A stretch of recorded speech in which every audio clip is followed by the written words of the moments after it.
Hi, I'm your host, Prateek Panda, and you're listening to Impulse, the influencer marketing podcast by Phyllo. Here, we talk to the best and brightest in influencer marketing to help answer all your questions, from finding the right influencers to making sure you have the best influencer marketing strategy. We also dive deep into the tools and data you need to ensure a winning influencer marketing campaign. So let's get started. Hello and welcome to Impulse, the influencer marketing podcast. I'm your host, Prateek Panda, VP of Marketing at Phyllo. Our guest today is Oliver Lewis, the CEO, founder, and group managing director at The Fifth Group. The Fifth is an award-winning creative agency putting influential talent at the heart of their brand's clients' advertising. The agency was founded on a mutual understanding of what it means to have real influence and how to wield that power authentically and responsibly. So let's get started. First things first, for you, what got you into influencer marketing? I became utterly obsessed with the disruption. Frankly, it was almost impossible to ignore. I was sat in my role as director of digital strategy at News UK, which is News Corp, UK's arm of News Corp, and it was impossible to ignore just the swathe of attention. So the disruption to audience, to engagement.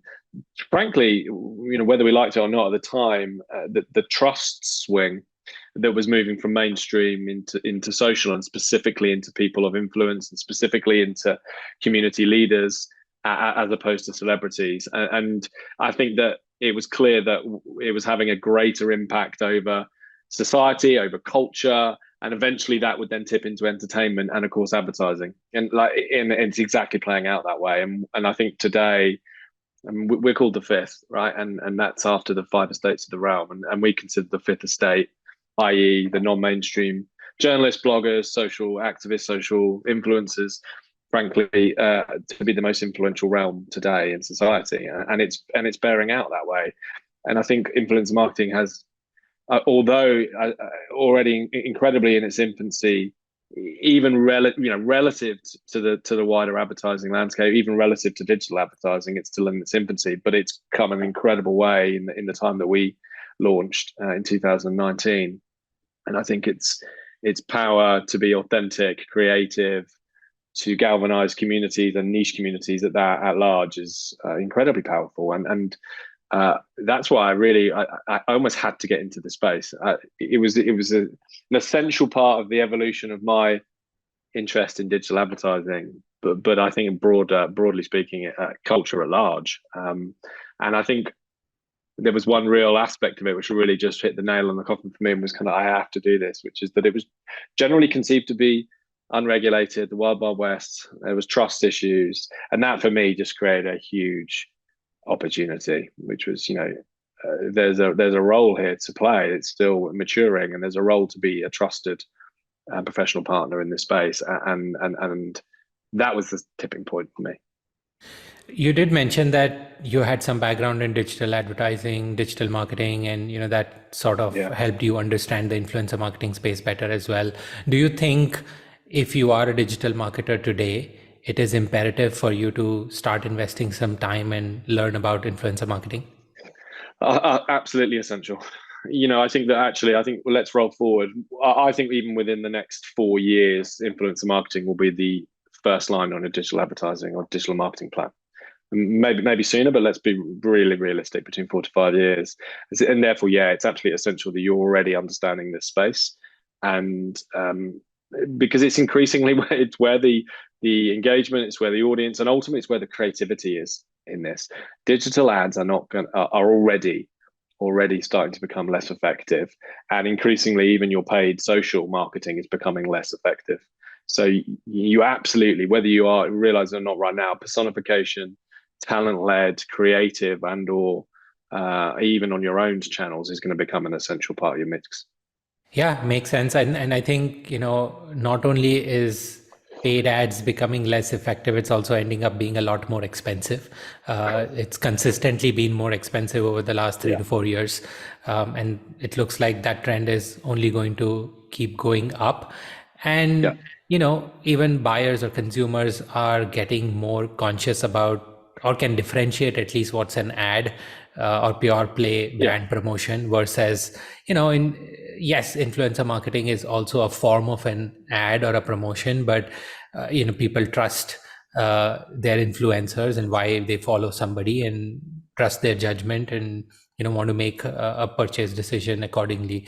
And that brings us to an important element where you talk about also trust, transparency, and professionalism being the core aspects of business for you at the Fifth. How do you make sure you ensure, you enforce this, or you're able to apply this day in, day out? I think that, and transparency has to work throughout the supply chain for it truly to work, right? So I think it starts with having a really professional, open, and transparent relationship with the creators. And I think that's happening organically. I think there is an understanding that not only are creators now running, the increase in which it's becoming a professional single source of their income means that they have to operate more professionally, and there's an increase obviously in managed talent. But what that means being really open and transparent around your fee structure, being open around your data.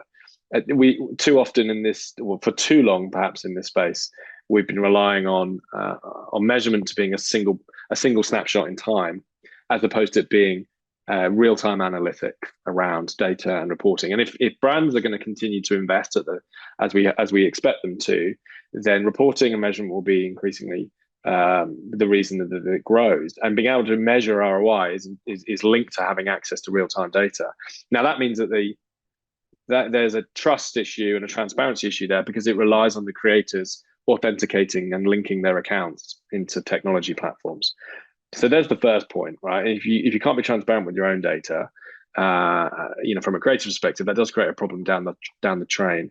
I think, and then it's incumbent on agencies working for their clients to be fully transparent with around fees and around access to that data. And fees, let's start there, because there has been some nefarious practices around hiding trading margins, around talent fees, around not paying appropriately and being fair. So I think transparency in both directions, that you're paying fairly across your creator landscape, and you're being transparent around how those fees are constructed, and ultimately you're being transparent with your client. If your service is valued to you and to your clients, then you can be very transparent with the way in which your fees are made up. You don't need to take margins across talent fees. So that's the key for us. And it led us to a space where a lot of like-minded agencies forged together to form, for example, the Influence Marketing Trade Body, which has been a really important landmark in the space, where we can have a code of ethics, code of standards that we all subscribe to, and we can move forward. As growth comes into our space, brands are going to need to see that level of transparency and trust coming back. So I think it's critically important. I think we were one of the first really to take that leap and be very open about it, be very be open, outwardly facing in our communications, that we were going to do things transparently, and our fees are here, and this is how we pay creators. So I think it's essential. I think it will be essential if you're going to work with blue chip organizations across multiple lines of their business and their market. They want to know what you're paying the creators, and they want to be able to benchmark specifically. You take a multi-line business like Walt Disney, for example, that has retail and parks and streaming platforms. Well, ultimately, influencer marketing will operate to some extent in silos in different marketing departments. They need to be able to understand how to benchmark talent within their own business, right? And so that's incumbent on us. There was a lot of things in there, and there are about 3 things that I want to dive deeper into. First, You talked a little bit about data transparency, right? Do you think it's a challenge in the influencer marketing space for agencies as well as brands to get data that they can trust, as well as make sure is authentic? For sure, it is, and because it's entirely reliant on having, as I said, authenticated, linked data at the source. Access to the platform's APIs is becoming more widely accepted, although we went through a sort of curbing where a huge number of platforms lost access. But as a result of them, or platforms losing access potentially to graph APIs and having access to that data, there was a huge amount of modeling that happened upon the top of it. That modeling, actually, the disparity between 5 or 6 different data platforms over a single creator's data, it can be pretty vast. Like we're talking about swings of between 25 to 30%. And that's not okay realistically when you're making media decisions and creative decisions and pricing decisions based on data that's inaccurate. So I think in a planning stages, it's really challenged. When it comes to execution, it's much easier because ultimately there is a relationship and a transaction occurring, and there's therefore a willingness to activate, with the real data and access to that platform. So I think it's the planning where there's an issue, and when decisions are being made, there's perhaps an issue. But I would also suggest we've come a long way. And actually, there are some incredible partners in this space that have really that have a good grip on and are running their platforms and access to the data responsibly, and are well authenticated and backed by the platforms to do so. So it's definitely improved, but it will be a challenge, and I think and it continues to be a challenge in a measurement place in post campaign, and that's got to be one of the key areas of focus for every agency in this space right now. Is how can you measure this? How can we measure it effectively in order to grow investment? Because those two intrinsically linked. So let's talk a little bit more about the platform API part, right? And there are hundreds of different platforms. Of course, there are the big ones like Instagram, Facebook, Snapchat, TikTok, YouTube, etc. Right? But there are many others that are more niche. Let's say Substack, OnlyFans, for that matter. So many others where creators and influencers are active, making money.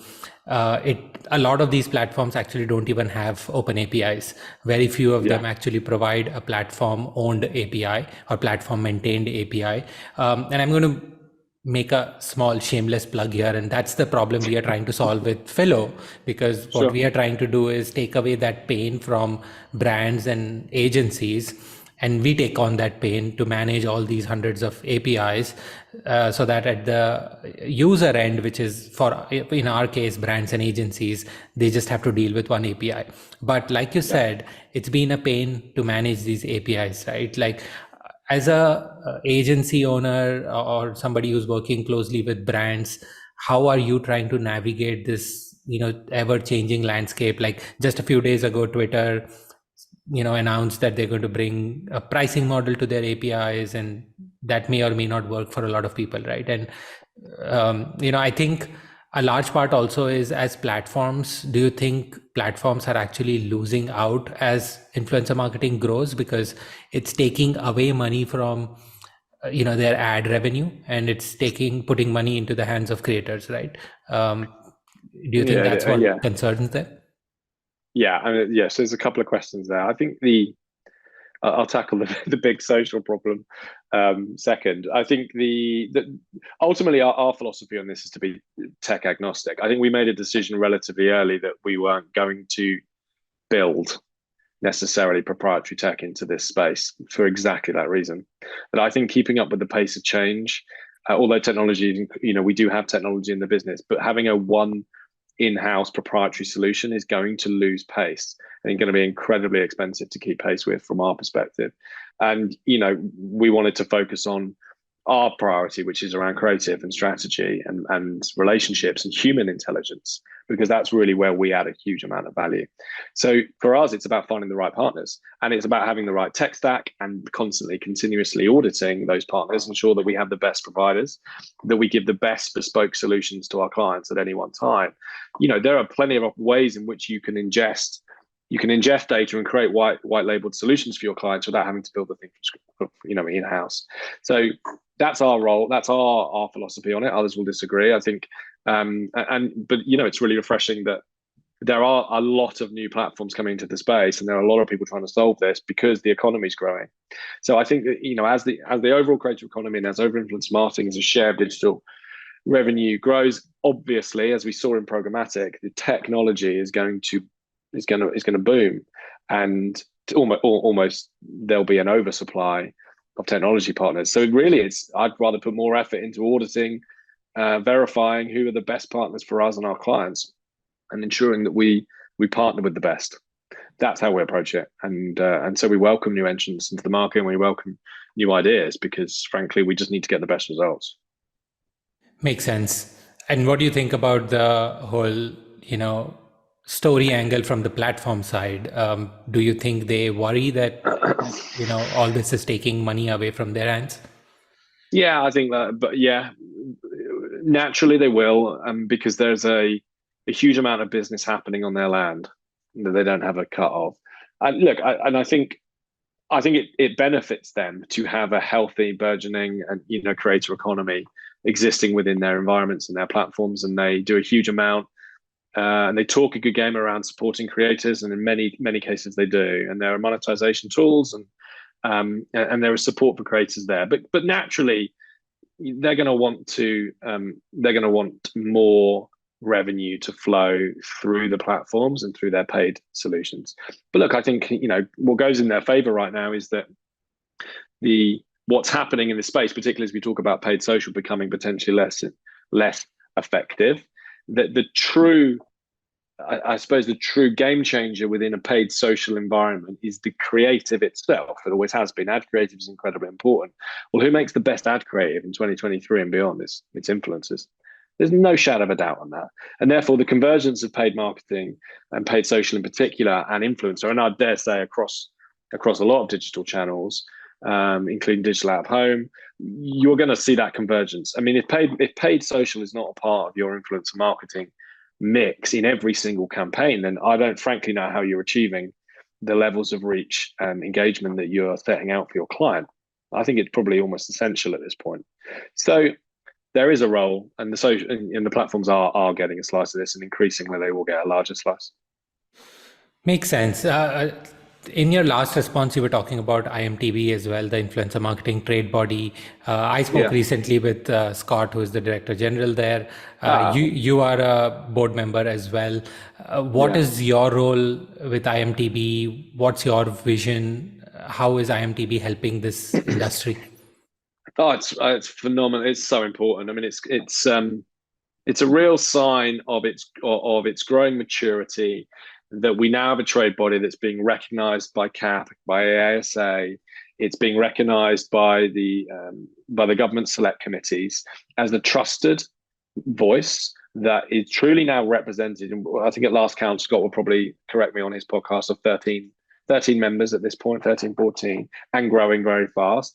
But it's more than that. It's actually the fact that we have WPP, Whaler, Takumi, ourselves, who are Ben, to name a few, that are the leaders in this space, and frankly, some of the biggest. So it's been very, very important for us to unify our voice. Like for example, the ASA and CMA combined regulations in the UK that were released over in the last week or so. Okay, I think they go potentially too far.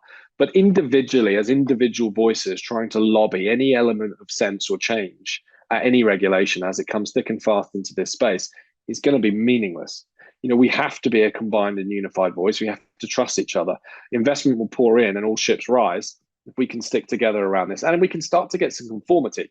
The issue with the space at times is that every one of us is entirely focused on our own USPs and driving our own competitive advantage, right? And therefore we're using our own language, we're using our own standards, and we're all trying to get one up on each other around the hottest issues that we might be able to answer, because that's of course important in order to win clients or retain clients. But realistically, that's probably the wrong move. What we should be doing is building a wealth of trust, having a much better standardized view on the language and on standards, and therefore clients generally and more broadly will enter into this space, and they all spend more money. So I think that's what we've all come around the table and understand to be important. I hope that we attract more members and that we can continue to have a bigger voice, because ultimately nobody else realistically. I mean, ISBA's doing a great job, for example, at creating standards in the UK, which is a trade body for brands.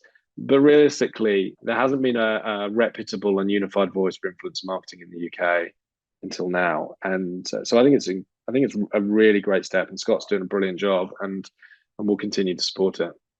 Yeah, I think we all win together. I think that's something that we believe in as well. And for the entire creator economy to grow, it's necessary that everybody works together.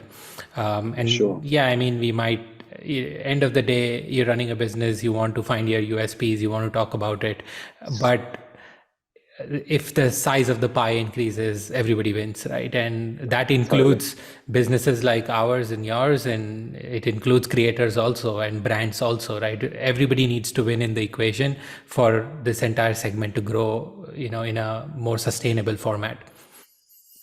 Absolutely. Yeah. I will preach that from the rooftops. Yeah. Talking about hot issues, Yeah. give me one controversial hot take on influencer marketing that you believe in, but maybe others don't. What a hot take. I tell you what, I'll give you something more broadly, a broader hot take. It is my hot take and view that by, let's say, 2028, a TikTok influencer will run as an independent for the presidency of the United States. I think such is the influence of the fifth estate, and such is the influence of, and particularly, I think that could even accelerate if TikTok gets banned in the next few months. Um, in marketing terms, I think I said it earlier. I think influencer marketing becomes the dominant line in your digital marketing plan within the next 4 years, um, I think it will only continue to grow. Do you think TikTok would get banned in the US? I honestly flip flop on this. I mean, I watched congressional hearing with my jaw on the floor, and really, realistically, without going too much into why I felt it pretty disturbing, but I think it's a I think it's a possibility. Yeah, I went from absolutely no way, this is political grandstanding, to this is actually possible now, and that's you know what I mean. Particularly if you live in TikTok and the algorithm then therefore feeds you an incredible amount of this content. There is a mini revolution occurring in TikTok around this issue, and you don't necessarily want to harm 150 million Americans. So I'm watching with real interest for a couple of reasons. One, because YouTube Shorts is a client of ours, but I think specifically it's going to end. It's going to end somewhere, and maybe it just pivots them back into broader legislation around the platforms and data usage and privacy, which is where it should be in the first place. I think that's where it might go to. I might be completely wrong, but I feel like TikTok is too big to fail now.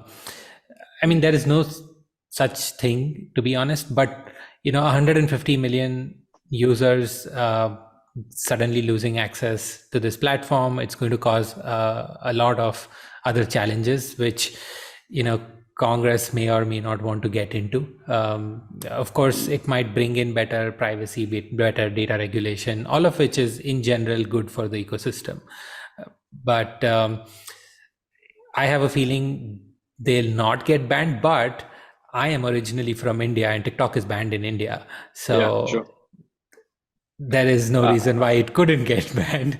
India is No, also a very large user base. So, yeah. look, the thing is that the congressmen in the United States understand better than anything is how to stay in office. And if there is a groundswell of resistance within their districts, then they are going to change their mind. And I suppose there's just never been a platform like TikTok in order to galvanize communities and give people a voice. So this is just going to be fascinating, because if they do go down the route of banning this, you're going to see something I don't think we've seen in America before. And I really do believe that. And not to suggest it's going to become dangerous. I just think this is going to really piss people off, and I'm going to be fascinated to watch it. I really hope it doesn't get banned, but maybe I'll lean on your side. I think it will go. I think they'll grandstand to a level where they'll get some element of privacy control, but hopefully it doesn't get banned. Going back to your hot take, I think it's a very interesting hot take. You said that you predict a TikTok influencer could be a presidential candidate for the US in the next 5 years, right? And you also mentioned that if TikTok gets banned, there might be all the more reason for something like this happening. Why do you think that? Because I think that like I said, I think as a platform and as a community, and there's an incredible amount, and the way that the algorithm works, if there was a direction and a movement towards a particular goal I don't think any platform has been able to achieve what TikTok can achieve in order to create a groundswell. I guess it will come down to the idea of how fast you could fund and back at the right candidate. But I think given time and given enough impetus and motivation, I think it's absolutely possible. I think broadly, you would have to move a huge number of people to movement. But I just think this is such an emotive subject. TikTok is not just about dance routines and and key trends and entertainment. It's become a lifeblood for people's businesses, but it's also become a lifeblood as a mental health support, as a community. That people are learning, they are finding a voice for the first time. It's an incredibly emotive subject, this, and I just think this might be one step too far. I'm not sure they understand what they're biting off here. Maybe I'm being sensationalist, but I do. But I do believe. I do think it will start something. That makes sense. Let's talk a little bit about the fifth, right? You started Yeah. it about 4 years ago. What was the idea behind it? Tell us a little bit more. Yeah, look, the idea behind it, as I said, I think was disruption. We wanted to create I was fascinated by the space. I felt that at the time it could very quickly have led into a media play. And I think there was a sort of crossroads happening with influencer marketing, which was that it could very easily become quite commoditized. We could end up in a race to the bottom towards a distribution and media channel, or it could go the other way, and it could become the creative medium that we now see it as today. And it's not to suggest that both don't exist and don't both have a role, but for me, that was the exciting part. It could become the most creative and liberating aspect of advertising, and this kind of I suppose dissemination I mean, in a way that social media has, democratization rather of creative and of audiences. That's really exciting. But I think broadly, it was just be the most creative, be the most. I know it sounds a bit cliche, but be the most professional. And those two things combined have been really successful for us, and we stick true to that mantra. Awesome. And that would have been my next question, right? What sets Yeah, you apart? Because you've seen some incredible growth in the last 4 years. You're what about a 60-70% team now? yeah. Um, yeah. So would you say that, the transparency, professionalism part, along with, your creative expertise is what is helping you win? Yeah, the strategy and creative number one. I think ultimately offer the best service. This is a service business, not a sales organization. I think that again, and that's quite an important distinction, because you can be very sales driven, very project driven, and miss the idea that this is about building for the future. So offer the best service, and the other part of it for us was just only work with premium brands. That sounds easy to achieve, and it hasn't been easy to achieve, but it's actually been quite important for us. Yeah, and I think it was the right thing to do. There's a massive role to play in challenger brands, startups, and clearly the creator economy and social in general is incredibly important to building audience and building business. But it was not necessarily the high scaled game or service offering that we wanted to move into. So we were very clear about that, and that's allowed us to move very quickly into the US, and just because of the types of clients and the transference. Awesome. And talking about some of your clients, right? These brands, how do you go about helping them identify the right influencers for their campaigns? And, how do you make sure that there is a good brand fit as well with the influencers? So look, we have we call it an art and science approach. I've always believed in this space from day one that this is a human-driven, human intelligence marketplace and a service offering rather. So technology will be incredibly important, and that's the science part of it. But the first and foremost here is to approach it with editorial rigor. We have a team that absolutely live and breathe social. They're on top of trends, and so we arm everybody in the team. We have a very diverse team with different backgrounds and different experiences and different tastes. That's been really important too.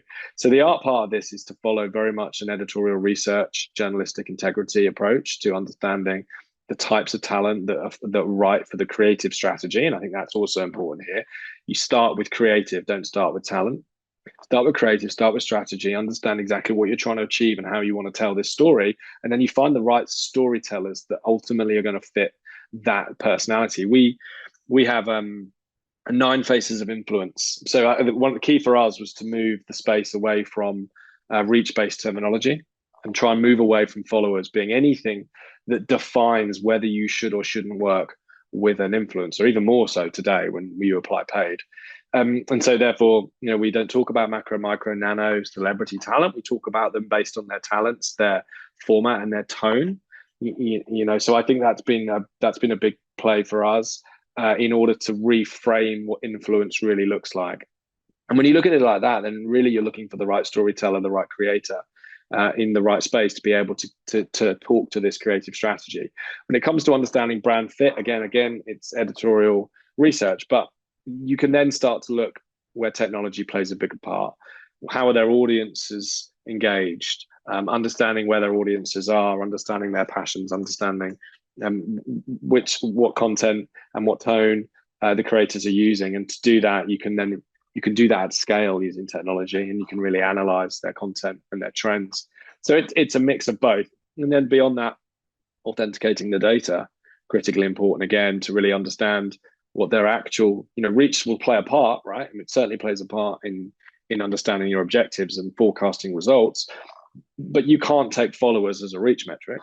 We know that reaches and the true reach of a follower is entirely dependent on the number of their audience that are listening and are engaged on a daily and weekly basis. So only really data and technology will get you to that answer.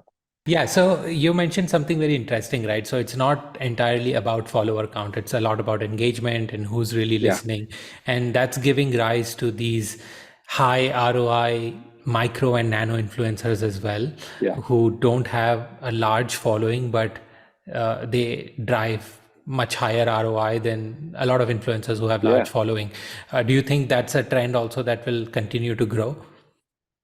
Yeah, I think it will. And naturally, of course, it'll be cyclical. I mean, ultimately for us, as I said, yeah, you're right. I'm not micro influencers. Well, I don't like the term necessarily, but we'd prefer, community leaders or niche experts or tastemakers, specialists within their field of expertise or their specific interest or talent.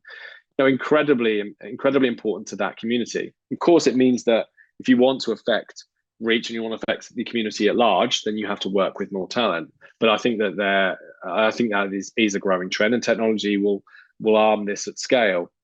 But I think it's really important for a number of reasons that that's part of it, because I don't think we've got past the point where you can activate single creators or single talent within a singular channel across a singular ad creative, because it's not going to reach diverse audiences and backgrounds. If you're going to be authentic and you're going to be representative of the audience and the community you're trying to reach, then you have to work with a lot of talent across a range of diverse backgrounds. And I think we know that's a prerequisite for our clients. It's a prerequisite in influence marketing in 2023. So yeah, it plays to both those strengths, right? You get real depth of voice and diverse backgrounds, as well as having incredible engagement.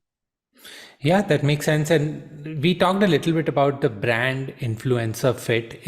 Do you think there is an equal importance on a brand platform fit? And what I mean by that is, do you come across brands who tell you that, hey, I know our audience is on TikTok, but that's not our brand style, and I'd rather just work on Instagram or YouTube Shorts? Is there something called a brand platform fit, or should brands try to break away from this mindset? No, I think we try and break that mindset all the time. I think ultimately, if you look at the digital ecosystem and then specifically the social media ecosystem, it's incredibly fragmented. We are now spending more time more thinly across a number of different environments and apps. I don't think there is such a thing as a brand particular fit to one platform naturally now. And in fact, I mean, at the fifth, we now start, and I'm sure many think of social more generally split into two different camps, right? You have big social and small social. Big social platforms like Meta, Instagram, TikTok, YouTube are largely now entertainment and big social platforms. They're less about community. They're about having a singular voice broadcasting to to multiple audiences. They're about entertainment. They're generally format agnostic.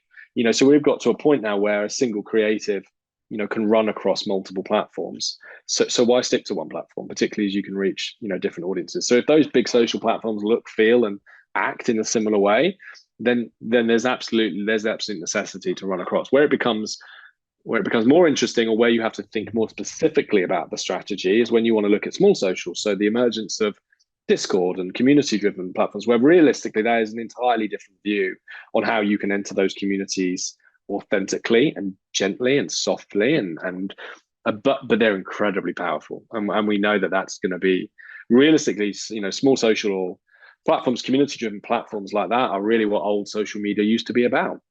Talking with your friends, communicating one-to-one. That doesn't exist in big social anymore. So I think my final point of this is just that it's got to be campaign and strategy driven, and not platform driven. Talking about campaign and strategy, if you are a brand manager, do you think of influencer marketing as a short-lived campaign style format, or is there something you can do on the influencer marketing side that will also be impactful, but at the same time has a longer shelf life? Yeah, I mean, look, I think there's a few things here. The most important thing around influencer marketing, I think, coming into this year, and we'll see this increase in the next 12 months, is having longer, more established relationships with the creators that fit your brand and tone. We are absolutely moving to the era of, or I like to think of it as going from projects to programs. We are going from short bursts where we're looking for, relatively results and performance driven ROI, to something that is more about building brand, building trust, and having more longer term ambassadorships around your brands. And I think that's where influencer marketing will head. And I think that's an exciting place to be. That's where you'll see much longer term planning, and it will be less reactive. And it will be about building brands. And we've come a long way, I think, in terms of understanding how to measure the impact of influencer marketing to make that possible. You talked about it yourself around the role of technology and playing in that. And I think we're consistently looking to add new brand measurement analytics partners in particular to our stack, so that we can understand the long-term value of it. We now need to start thinking about how econometric modeling starts playing a bigger part in understanding that value. But that doesn't happen in short bursts. It doesn't happen in projects. And that's where influencer marketing was. And for it to mature, it has to become into a longer brand play. And that will ultimately very quickly collapse to a performance driven funnel, because we know that it will drive sales and drive great results. But I think we need to start by building brand and sentiment. And we can only really do that if you have familiarity around the strategy and the creative and the talent. So I think that's an exciting evolution. Awesome. And talking about, evolution, where do you think, influencer marketing is headed over the next few years? Is it, of course it's going to mature more as an industry, but what are some signals that you are seeing?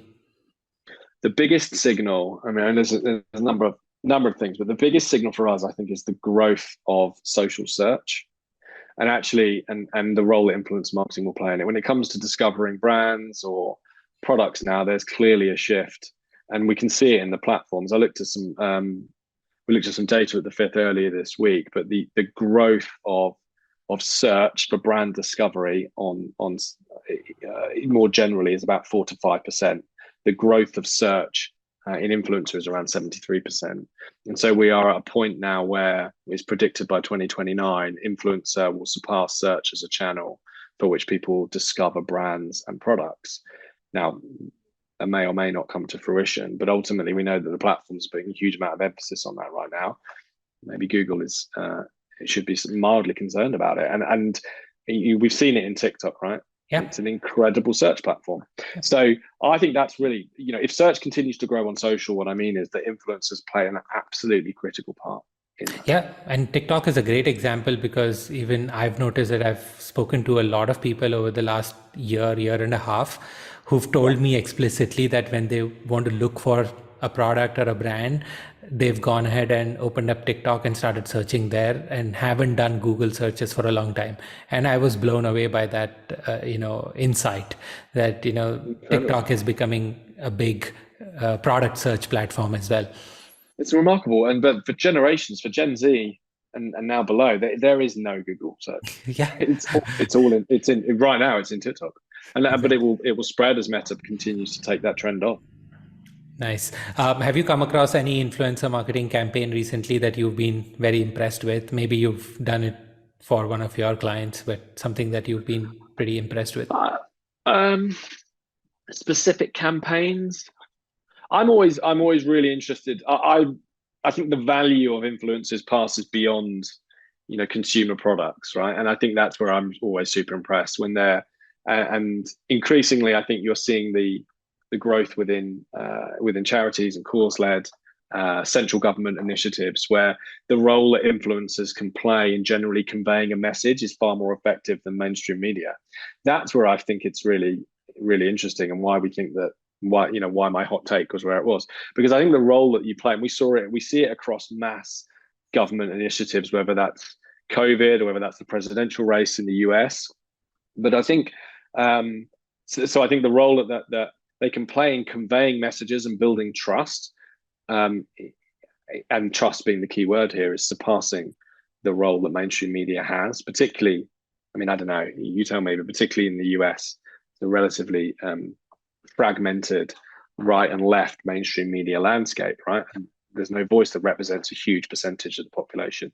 Yep. Whereas I think you do find that particularly within influencers or creators, and particularly on social. So I think there's that. But I also like to, in terms of campaigns, I would just lean back to a few to brands that are looking at this as part of an ongoing program. I always admire. You can tell when there's frequency of talent, and when this is not about fast, sharp results. This is about building advocacy. Maybe I think that a client of ours, Disney, is looking in that space now. Is looking to really build pools of talent around their products, and I think that's going to work really well. Awesome. And we went back to your hot take again. And one of the questions that I like to ask all my guests is, if you were to take out an influencer to lunch, who would that person be? I'm guessing this person should be your next presidential candidate. I am not going to try and name who presidential candidate should be. I honestly, I flip flop again on this, but I tell you, I would absolutely love to meet would be Mr. Beast. I feel that as somebody that has truly understood the role influencer can play in creative and production and its emergence into retail. I mean, the fact that what he's achieved with his commerce brands and Beast Burger in particular is quite remarkable, really. And we talk a lot about the growth of. I mean, we have a talent representation. We have a talent management company in the Fifth Talent, which I haven't touched on, and we're always talking to our creators around opportunities to create brands. Of course, that's the natural evolution of this space. Yeah. You want to move away from just running ads and brand ambassadorships, and you want to be a brand yourself. Influencer is just a new entrepreneur, and ultimately they have the opportunity, and as Mr. Beast proves, the opportunity realistic to be as powerful as any of the biggest brands in the world, and we're seeing it. It's quite incredible. I'd love to pick his brain over a burger. Yeah, I mean, I think he keeps coming up as one of the top people would want to, go meet and spend some time with. And There we go. I'm being yeah, bloody unoriginal, but it's impossible to ignore. It's exactly. impossible to ignore just how many lines of business he's created and managed to open up. And I'd love to, I'd love to understand his strategy and the order with which this has happened. But yeah, I get, we surround by creators every single day, and I'm just incredibly inspired by, like I said, the entrepreneurial spirit and the ideas, and to be able to create your own business in this space is fantastic, and it will continue to grow. Yeah, and just yesterday I was watching a video where, I think somebody had put in an offer to buy Mr. Beast's brand for about $2 billion. He declined the offer, and his estimate was anywhere between 20 to $40 billion for himself. And somebody was like, okay, how do you even justify that number? And I was watching this video, and they compared Mr. Beast with an ad slot at the Super Bowl commercial, and try to make an assessment. And if you're spending some amount of money at the Super Bowl commercial, and how many eyeballs do you get versus how many eyeballs do you get with Mr. Beast? And if you do the math, 20 to $40 billion is a pretty fair ask for Mr. Beast. Yeah. Well, we are it's roughly 220 million subs, I think, last count. Yeah. But I think what's actually really impressive about that is that he very quickly cottoned onto the idea of multi-language and opening himself up in the same as media organizations have been doing for decades. But this is it. The evolution of one person's own media empire is quite remarkable. So there we are. Cool. Last thing for us to talk about, if you were to give one piece of advice to a brand that is starting to think about getting into influencer marketing, what would it be?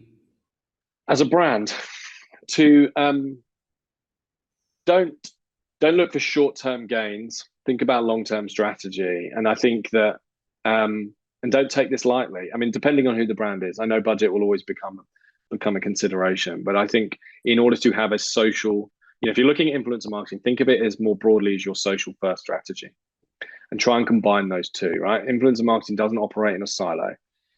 Ultimately it is a social first discipline, and I think you should invert. Our position on this is to invert your entire strategic thinking and start with social first, and think about how that can impact other channels and other mediums, including your TV creative. So actually, don't think of this as a test or as a silo or as something that might work to deliver some sales. Think of it actually as the primary channel for your overriding digital marketing, in particular, and potentially even beyond your strategy. And my last bit, work with an agency. That is true, right? Because especially if you're a brand just starting out, I think it can be very nerve-wracking to actually go discover the right influencers, find the right fit, manage the entire process, and that's where agencies can help you get started soon, right? Sure. Great. Awesome. I think that's, both great pieces of advice. And, Ollie, thank you so much for joining us. I think I had an absolute blast talking to you. I think there's lots of very interesting, knowledge bits in this conversation, and I'm pretty sure it'll be helpful for a lot of our listeners as well. Thank you so much. Thank you. It's been a pleasure. Really a pleasure chatting with you. Thank you for the time, and hope we can chat again soon. Impulse, the influencer marketing podcast, is brought to you by Phyllo. Phyllo is the easiest way to get access to authenticated creator data from hundreds of different platforms. To know more about Phyllo, visit getphyllo.com. That's get, PHYLLO.com.